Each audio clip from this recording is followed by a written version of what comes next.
Well, when I got to Kuching, a very different set of circumstances confront me. When they had arrived, the other two fellows had been put in a hotel, which they were not happy with because they said it was used as a brothel. When they arrived at the university, the head of department, a very pleasant and kindly professional, had only been told the fellows were coming a few days previously. So she said. And she also said that little or no background information had really been provided to her by the company. So she didn't know what to do with the fellows. She had her timetable for her own staff completed, 6 months previously. And the Malaysian lecturers were understandably unimpressed with us. Firstly, because of the manner in which we had been forced on them, basically. And secondly, because many of us, including myself, were underqualified. But to their credit, they were too polite to say anything directly to us.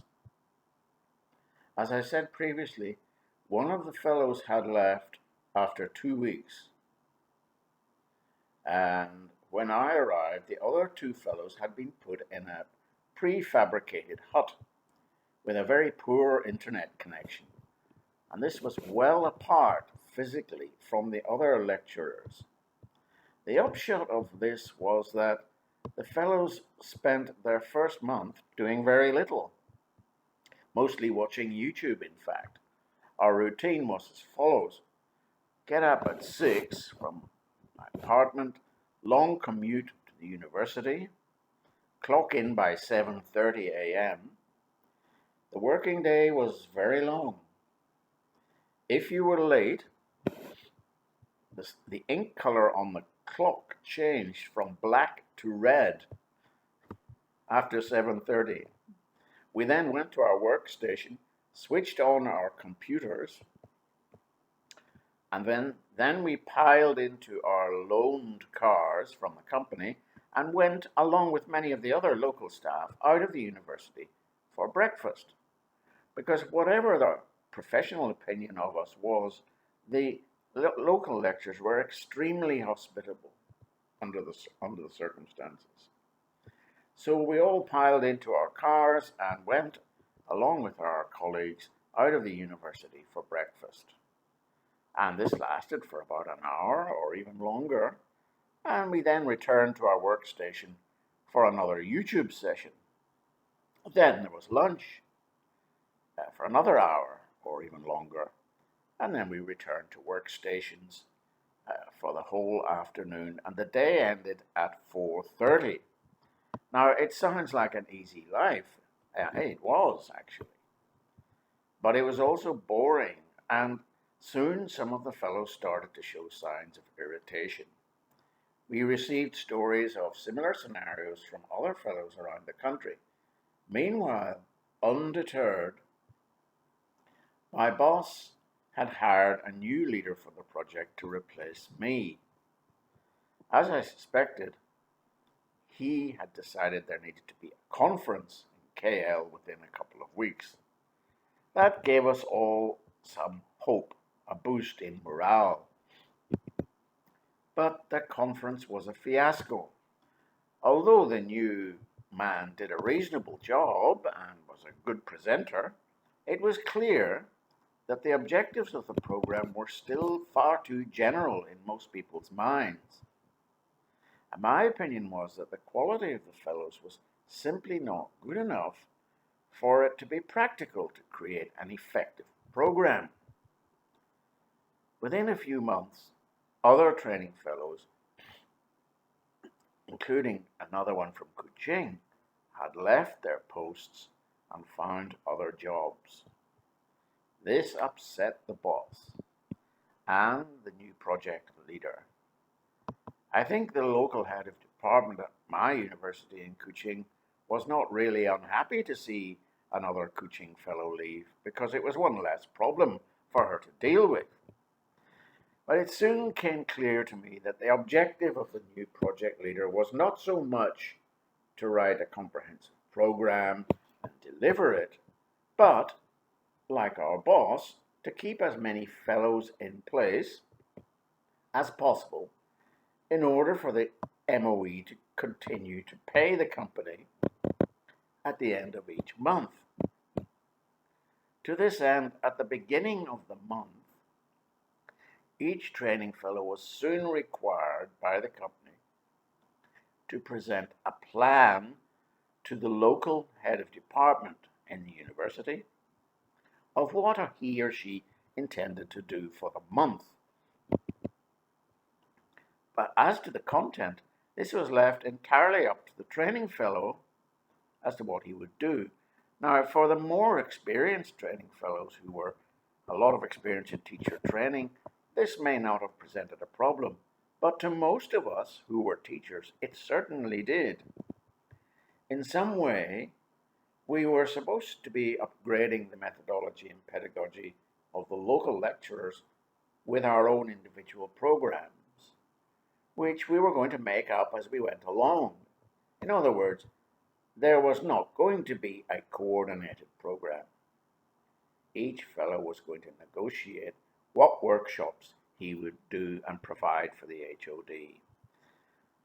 Well, at the end of the month, the training fellow then had to present a report to the local HOD and the company on what the fellow had done during the month.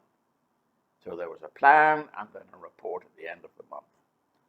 The local HOD had to then sign off on this report and send it to our boss in Serembang, who then presented it to the MOE, and then the company was paid. This system kept all the stakeholders, in the project happy. Our boss, the fellows themselves, I suppose, to a certain point, and the lecturers, the local lecturers, were happy with it, and the HOD was happy with it. The HOD was happy because she didn't have to change her program much to accommodate the fellows, or the consultants as they were sometimes called. The boss and the company were paid, and the fellows got paid. The only problem was that nobody was really doing any meaningful work. The monthly reports, including my own, were often in large part fictional.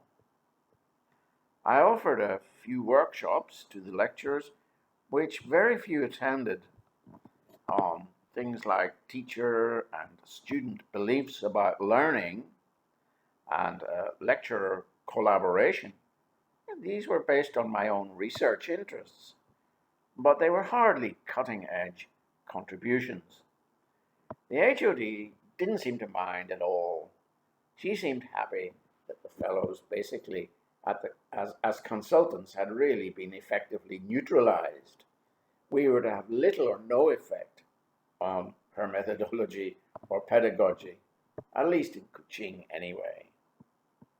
But soon we were getting a similar picture from other fellows around the country. Christmas came and I was relieved to get back to Adelaide. The children, however, still seemed unsettled. Maria soldiered on. I returned in the new year to Kuching with some concerns. Roger had finished his university in Queensland and had decided to go to Melbourne to stay with his brother and look for a job. Maria and I were happier that at last they were in the same city. Back in Kuching, things continued in the same vein for a few months. Then the new project leader decided we needed another conference in KL so that we could present to other fellows what we had been doing. And naturally, we all congratulated each other on how well we were doing under the circumstances. But people were voting with their feet. Every couple of months or so, another training fellow would leave, having found another job. The more highly qualified training fellows left first. That left the rest of us. The training fellow in Kuching was actually replaced by another one. and that provided a bit of a distraction for a while. We continued presenting at a couple of internal workshops in the department, but I became increasingly frustrated with the tedium, the lack of genuine productivity, and the hypocrisy of it all, and it all began to pall. I could see that it was going nowhere. Weeks passed, and then months. More training fellows left.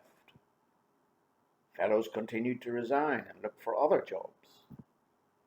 Not doing much work did not suit me at all, and some of the more professional fellows, we may not have been highly qualified for this particular project, but we were professionals.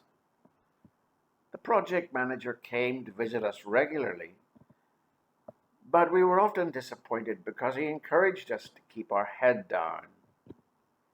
He told us we were doing very well, and we knew it was absurd.